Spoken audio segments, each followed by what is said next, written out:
आदर सम्मान होने पर अपने मन में यह धारणा बना लेना कि मैं पूजा प्रतिष्ठा सम्मान के योग्य हूँ, इसीलिए मेरी पूजा प्रतिष्ठा आदर सम्मान हो रहा है। ये बात यदि हमारे मन में कहीं आ जाती है तो समझ लेना कि सम्मान पचा नहीं।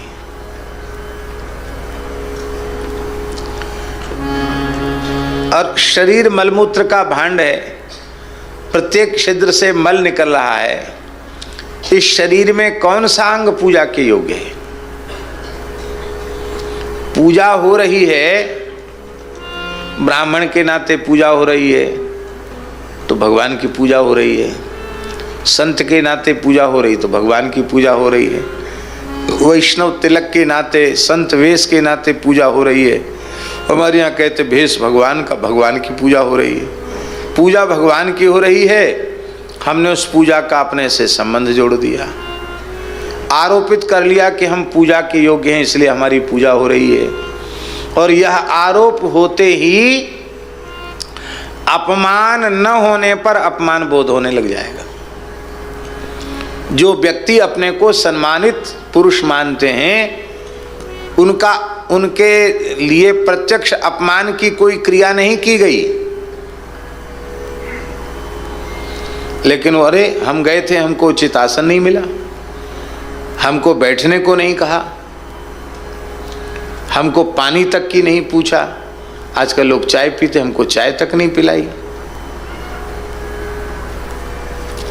चलो ठीक है, कुछ नहीं किया, धक्का तो नहीं मारा, गाली तो नहीं दी।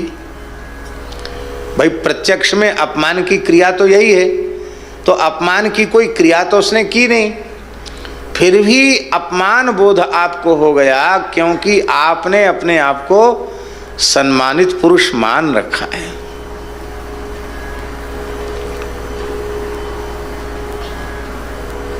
जब तक देहाध्यास है तब तक सम्मान और अपमान का बोध रहेगा। ये बात बड़े महत्व की, जब तक देहाध्यास है तब तक अपमान और सम्मान का बोध रहेगा। या तो विशुद्ध भगवत प्रेम से या विशुद्ध तत्व ज्ञान से इसकी निवृत्ति होगी देहात्म भाव की, तब फिर अपमान और सम्मान से वह ऊपर उठ जाएगा। पुराणों में सुखदेव जी का प्रसंग आता है, जब जनक जी के यहाँ सुखदेव जी महाराज गए तो कितने कितने प्रतिकूल व्यवहार उनके साथ हुए, लेकिन अत्यंत निर्विकार पुरुष की तरह सुखदेव जी यथावत खड़े हुए हैं। न उन्हें सम्मान बोध है और न उन्हें अपमान बोध है, क्योंकि सुखदेव जी की देह भाव में स्थिति ही नहीं है।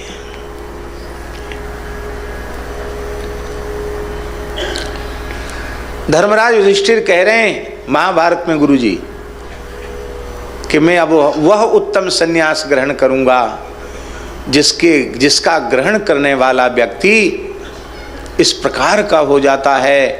कोई व्यक्ति मेरी भुजा में मलयागिरी चंदन कस्तूरी कुमकुम का लेप करके पूजा करेगा, उस व्यक्ति के प्रति हमारा राग नहीं होगा।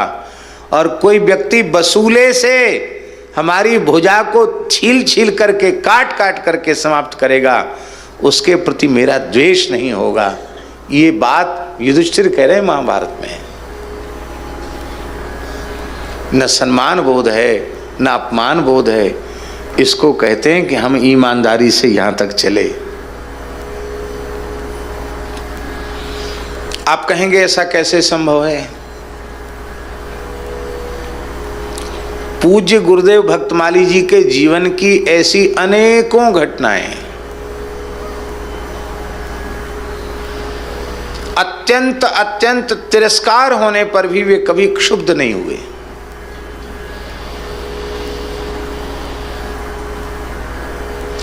किसी अवस्था में उनके भीतर क्षोभ देखा ही नहीं। भयंकर प्रतिकूल से प्रतिकूल व्यवहार होने पर भी क्षोभ नहीं देखा। इसी वृंदावन की घटना है, एक व्यक्ति ने महाराज जी के साथ छल किया। प्रेस में काम करने वाला व्यक्ति और सुदामा कुटी में महाराज जी रहते थे। मशीन के नाम से उस समय अक्षर कंपोजिंग के अलग अलग अक्षर होते थे, अब तो दूसरा ढंग हो गया छपाई का। उसकी कंपोजिंग करनी पड़ती थी कि चिमटी से उठा करके अक्षरों से, फिर कई बार प्रूफ रीडिंग की जाती थी। महाराज जी बहुत श्रम करते थे। तो उस व्यक्ति ने स्याही के नाम से, कागज के नाम से, मशीन के नाम से तमाम पैसा ले लिया, और जब पैसा बढ़िया मोटा पैसा उसके पास पहुंच गया, उस व्यक्ति ने आना जाना बंद कर दिया। अब खोजे तो पता ही नहीं चले कहाँ रहता है। महाराज जी ने कहा पंडित जी खोजो। तो उसकी प्रेस का नाम था फाइन प्रिंटिंग प्रेस, मुसलमान था।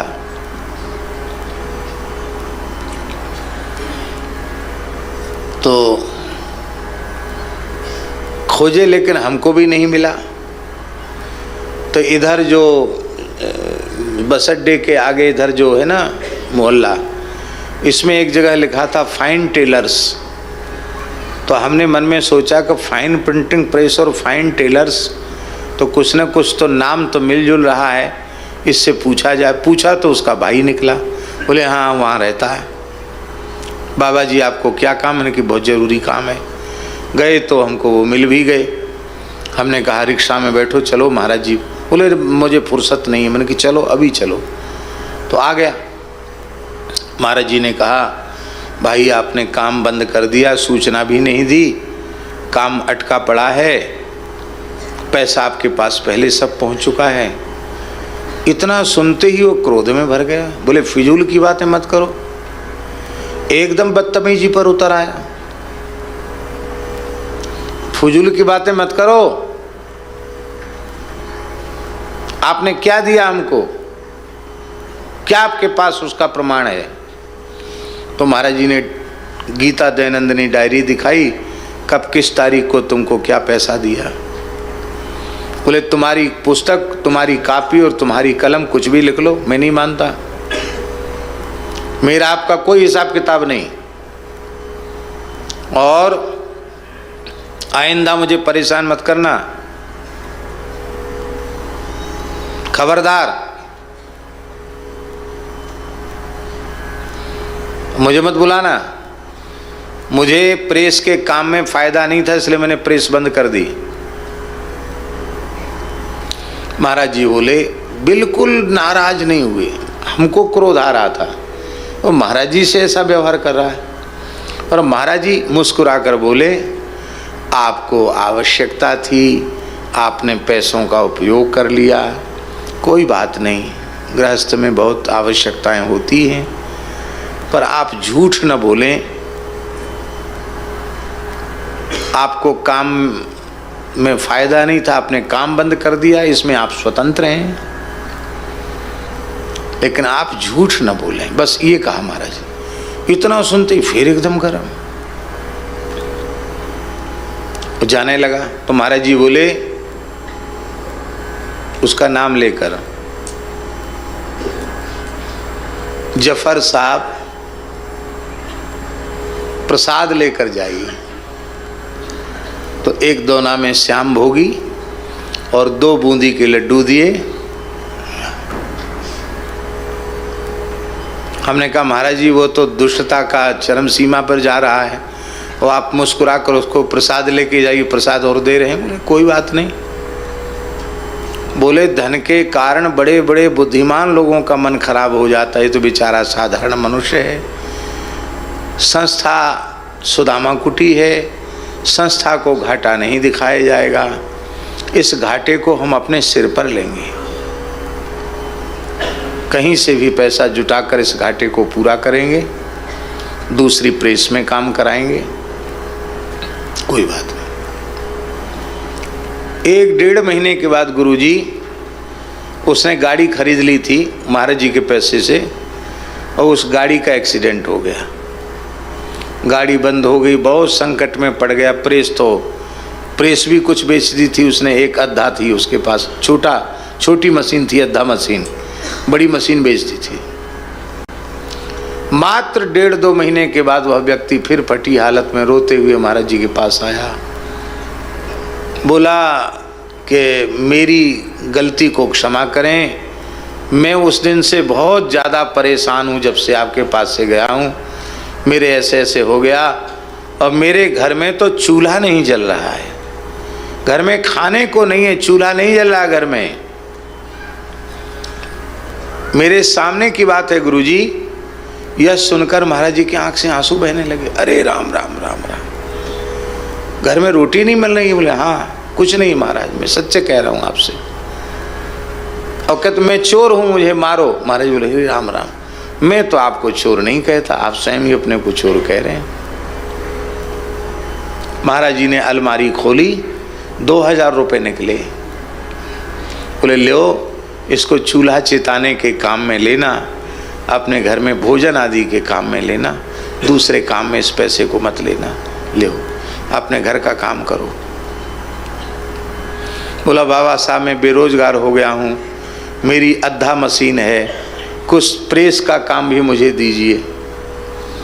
तो महाराज जी ने एक रामस्तुति की छोटी पुस्तक उसको छापने के लिए दी और बोले तुम्हें इस समय आवश्यकता है तो बिना पुस्तक छपकर आए, इसका लगभग इतना अनुमानित व्यय होगा, उसका पेमेंट पहले दे दिया। और पेमेंट देकर हाथ जोड़कर बोले कि अब हमने बड़ा काम दूसरी प्रेस को दे दिया है, अब मेरे पास कोई काम नहीं, अब आप द्वारा कष्ट मत करना है। हमने कहा महाराज जी ये तो दुष्टता की चरम सीमा पर है और आप इस प्रकार का व्यवहार इसके साथ कर रहे हैं। ऐसे बेईमान गद्दार आदमी को तो बिल्कुल घुसने नहीं देना चाहिए। महाराज जी बोले पंडित जी, पापानां वा शुभानां वा वधारहाणां प्लवंगम कार्यम कारुण्यमारेण न कश्चिन्नापराध्यति। यह केवल दूसरों को समझाने के लिए नहीं है, स्वयं समझने के लिए भी है, स्वयं व्यवहार में स्वीकार। न कश्चिन्नापराध्यति, कौन ऐसा है जिससे अपराध न बने? कोई भी दुखी प्राणी, अपराधी से अपराधी प्राणी यदि दुखी है तो उस दुखी पर तो दया होनी चाहिए। कितनी ऐसी जीवन की घटनाएं। अब ये कोई पुस्तक में पढ़ी हुई बात नहीं बता रहे हैं, कोई 100-200 साल पुरानी घटना भी नहीं सुना रहे हैं, ऐसी अनेकों घटनाओं को मैंने प्रत्यक्ष देखा है। एक गांव में थे, बुंदेलखंड के गांव में हम भी थे महाराज जी के साथ। तो एक विद्यालय था, उसमें एक कमरा था, उसमें रात को ठहराया गया। बिजली थी नहीं, मच्छर खूब काट रहे थे, सेवा कर रहे थे। महाराज जी अपनी चौकी पर बैठकर राम राम कर रहे थे। तब तक एक पिए हुए उसी गांव का एक आदमी नशा में मतवाला पिए हुए आया, वो आके सीधे ही आसन पे महाराज जी के बैठ गया। तो महाराज जी थोड़ा ऐसे खिसक गए, माने वो ठीक से बैठ जाए, वो बैठ गया। कहो गुरु कैसे हो? महाराज जी ने हाथ जोड़कर कहा भगवान आपकी कृपा है। अब वो गुरु जी वृंदावन कहना भूल गया, पहचान तो रहा था महाराज जी को नशे में, पर गुरु गोवर्धन से कब आए? तो महाराज जी बोले कि कुछ दिन हो गया इसी क्षेत्र में घूम रहा हूँ। अरे मैंने कहा भाई उतरो भाई। बोले चुप रहो, मेरे महाराज हैं, मैं इनसे बात नहीं कर सकता। महाराज बोले शांत रहो, उठ के पर अच्छा गुरु चलें? हाँ पधारो। चला गया। हमने कहा महाराज जी इस गांव में आप आते हैं, बताइए कैसे लोग हैं? ऐसी जगह तो ठहराया और देखो नशा करने वाला। बोले नशा किए हुए था? हाँ नशा किए हुए था, उसके मुंह से बदबू आ रही थी। आप बोले जहाँ अधिक आत्मीयता होती है वहाँ सब मर्यादा भूल जाती है। बहुत प्रेम करता होगा वो व्यक्ति, इसलिए बैठ गया निकट से, कितने स्नेह से पूछ रहा था, कहो गुरु कैसे हो, गाली तो नहीं दिया उसने। और फिर बोले तुम्हें पता नहीं है कितनी बार गोवर्धन गोवर्धन शब्द का उसने उच्चारण किया, वह पवित्र हो गया। इसलिए तुम अपना आसन बासन ठीक रखो। और फिर महाराज जी ने कपड़ा अपना धो दिया, अपना आसन पवित्र ही रखा, लेकिन किसी भी अवस्था में क्षुब्ध न होना, ये विचित्र बात थी उनके जीवन में। अब इतना तो हम आपको अपना अनुभव के आधार पर बता सकते हैं। 1981 से लेकर 2006 तक कितना समय हुआ, कितने वर्ष का समय हुआ है? 25 वर्ष का समय। इस 25 वर्ष के समय में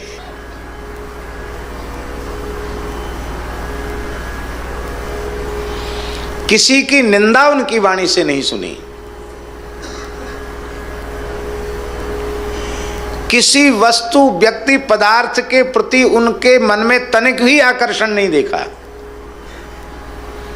अपने संपूर्ण जीवन में 1 रुपए का संग्रह नहीं किया, 1 इंच भूमि नहीं खरीदी, किसी पद प्रतिष्ठा को स्वीकार नहीं किया, अभ्यागत साधु की तरह अपना सारा जीवन व्यतीत कर दिया।